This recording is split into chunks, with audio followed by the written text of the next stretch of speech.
Assalamualaikum warahmatullahi wabarakatuh. Bismillahirrahmanirrahim. Alhamdulillahi rabbil alamin.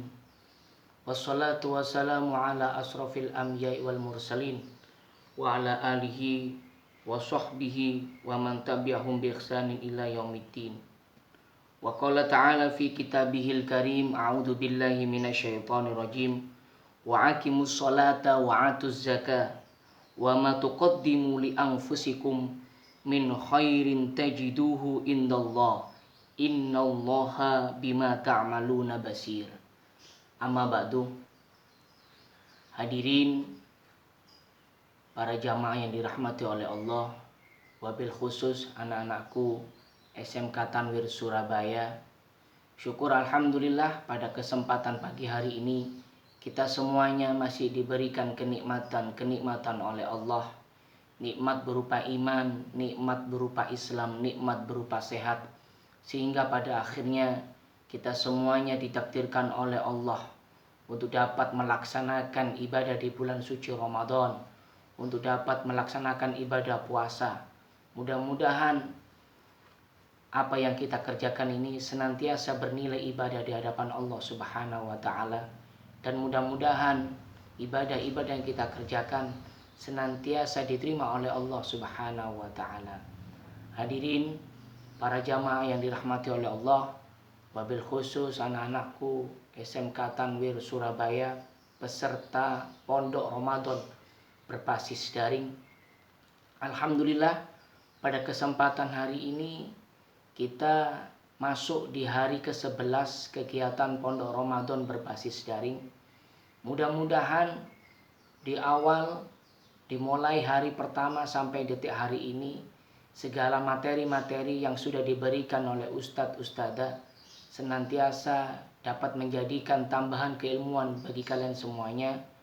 Dan mudah-mudahan apa yang disampaikan oleh Ustadz Ustadzah di dalam kegiatan pondok pesantren Pondok Ramadan berbasis daring ini senantiasa dapat diambil sebuah hikmah agar nantinya ketika Ramadan selesai, ketika Ramadan pergi meninggalkan kita, akan tetapi semangat ibadah tidak akan pernah luntur, tidak akan pernah pudar walaupun Ramadan pergi.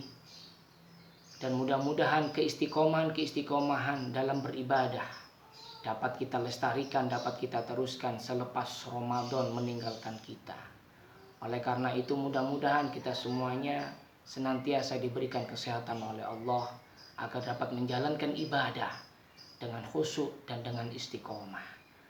Alhamdulillah pada kesempatan hari ini sedikit saya akan menyampaikan sebuah materi tentang zakat agar nantinya kita dalam menjalankan ibadah zakat ini ada arahan, ada petunjuk sehingga kita menjalankan ibadah ini, kita menunaikan zakat ini ada tuntunan dan bimbingan agar kita rukun dan syaratnya terjaga, agar pelaksanaannya sesuai apa yang telah diperintahkan oleh Allah Subhanahu wa taala.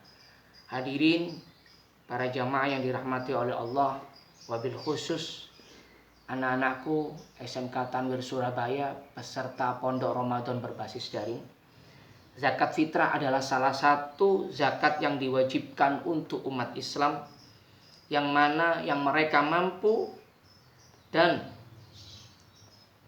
merasa dirinya mampu untuk merdeka pada saat bulan Ramadan. Jadi zakat fitrah ini zakat yang bersifat wajib bagi yang mampu dan merdeka pada saat bulan Ramadan. Zakat fitrah ini tidak hanya disebut dengan zakat fitrah. Nama lain dari zakat fitrah yaitu atau zakat Ramadan, zakat yang dikeluarkan pada saat bulan Ramadan. Ada yang menyebutkan zakatus shaum atau zakat shaum, zakat puasa. Ada yang menyebutkan lagi zakat untuk badan, zakat untuk diri. Pentingnya zakat fitrah ini sampai-sampai tertulis pada rukun Islam yang keempat. Ya, rukun Islam yang keempat. Kenapa kok di dalam rukun Islam itu ada yang namanya zakat fitrah? Karena zakat fitrah itu hukumnya fardu untuk dikeluarkan. sebagaimana sabda Rasulullah SAW berbunyi, Islam itu dibangun di atas 5 tiang pokok yang kesaksiannya bahwa tiada Tuhan selain Allah dan Muhammad Rasulullah, mendirikan sholat, berpuasa pada bulan Ramadan, dan menunaikan zakat dan naik haji bagi yang mampu. Hadirin para jamaah yang dirahmati oleh Allah, dan wabil khusus anak-anak didik peserta pondok Ramadan berbasis daring. Hal ini juga dikuatkan oleh sabda Rasulullah pada hadis riwayat Bukhari, diriwayatkan dari Ibnu Umar radhiyallahu anhum, sesungguhnya Rasulullah SAW pernah bersabda, aku diperintahkan untuk memerangi manusia hingga mereka bersaksi bahwa tidak ada ilah selain Allah dan Muhammad adalah Rasulullah, menegakkan zakat, menunaikan sholat, menunaikan zakat. Jika mereka melakukan hal itu, maka darah dan harta mereka akan dilindungi kecuali dengan hak Islam dan perhitungan mereka pada Allah Subhanahu wa taala. Hadirin para jamaah yang dirahmati oleh Allah dan seluruh siswa-siswi peserta pondok Ramadan berbasis daring, hukum zakat di bulan Ramadan ini terbagi menjadi 2, wajib dan tidak wajib. Dikatakan wajib, kenapa? Yang pertama, ya, syarat wajibnya zakat fitrah ini, ya, yang pertama dilaksanakan apabila memiliki harta yang mencukupi dan bisa dibagikan kepada orang lain yang membutuhkan. Ini kategori wajib. Dan syarat wajibnya zakat fitrah adalah yang pertama beragama Islam dan merdeka. Sudah tentu orang yang beragama Islam dan merdeka ini diwajibkan untuk mengeluarkan zakat fitrah. Yang kedua, syarat wajibnya yaitu menemui 2 waktu, yaitu di antara bulan Ramadan dan Syawal walaupun hanya sesaat. Jadi ketika sudah masuk bulan suci Ramadan, itu kita sudah bisa melaksanakan yang namanya zakat fitrah. Yang ketiga, mempunyai harta yang lebih dari kebutuhannya sehari-hari untuk dirinya, orang-orang yang di bawah tanggungan pada hari raya dan malamnya. Jadi mempunyai harta yang lebih untuk dirinya dan tanggungannya, maka orang tersebut diwajibkan untuk melaksanakan zakat fitrah. Ya, adapun hukum yang tidak wajib, ya, hukum yang tidak wajib untuk mengeluarkan zakat fitrah. Apa itu? Syarat-syaratnya yang pertama, orang yang meninggal sebelum matahari terbenam, ya. Jadi di akhir Ramadan orang yang meninggal, ya, sebelum matahari terbenam. Jadi sebelum berbuka puasa orang yang meninggal ini kalau belum melaksanakan zakat fitrah, maka dia tidak wajib untuk mengeluarkan zakat fitrah. Yang kedua, anak yang lahir selepas terbenam matahari pada akhir hari Ramadan. Ya. Seorang ibu melahirkan anak bayi, ya, seorang ibu melahirkan anak, ya, pada saat, ya, di hari terakhir pada saat matahari terbenam. Jadi bayi yang lahir tersebut tidak diwajibkan untuk mengeluarkan zakat fitrah. Bisa difahami, ya. Saya ulang kembali, seorang ibu yang melahirkan anak, ya, di akhir hari Ramadan pada saat matahari terbenam atau sesudah berbuka puasa, anak bayinya keluar, maka bayi tersebut tidak diwajibkan untuk melaksanakan zakat fitrah. Yang ketiga yaitu orang yang baru memeluk agama Islam sesudah matahari terbenam pada akhir Ramadan.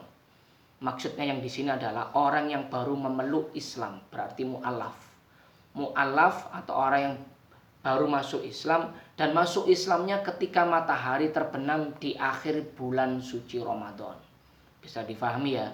Habis berbuka puasa ternyata mendapatkan hidayah dari Allah, buka puasa yang hari terakhir di bulan Ramadan, mendapatkan hidayah dari Allah, orang tersebut memeluk agama Islam. Maka orang tersebut tidak diwajibkan untuk melakukan atau membayar zakat fitrah. Ketentuan zakat fitrah, baik waktu pembayaran zakat fitrah atau besarnya zakat fitrah itu sudah ada ketentuannya, ya. Zakat fitrah keterangan waktu untuk membayarnya, ya, waktu harus saya bagi menjadi 3 ya. Ya, ketentuan zakat fitrah dalam hal pembayarannya waktu ya. Waktu harus yaitu dimulai dari awal bulan Ramadan sampai akhir. Jadi Ramadan hari pertama itu kita sudah diperbolehkan membayar zakat fitrah. Itu kategori waktu harus.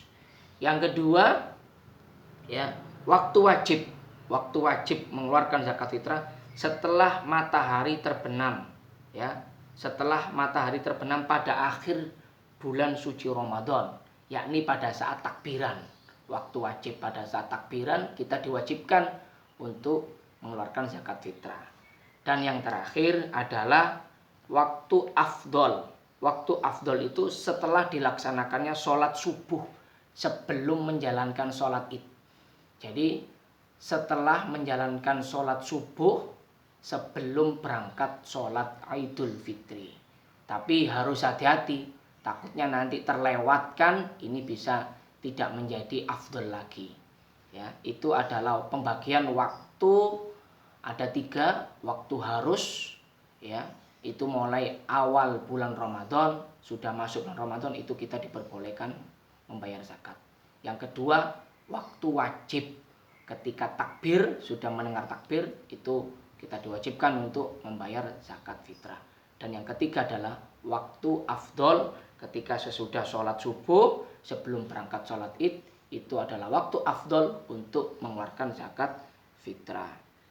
Ya, tidak hanya waktunya dan besarnya zakat saum sudah ditentukan, yaitu sebesar 3,5 liter atau setara 2,5 kilogram beras.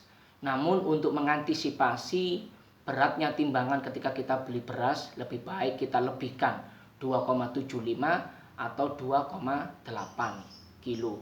Ya, kenapa demikian? Takutnya kita sudah beli beras 2,5 kilo, namun ketika ditimbang lagi di dalam kepanitiaan, diambil zakat, diterima diambil zakat, beras itu kurang timbangannya, itu sangat disayangkan sekali. Jadi untuk mengantisipasi hal tersebut, lebih baik beras yang kita keluarkan yaitu melebihi dari 2,5 kilo.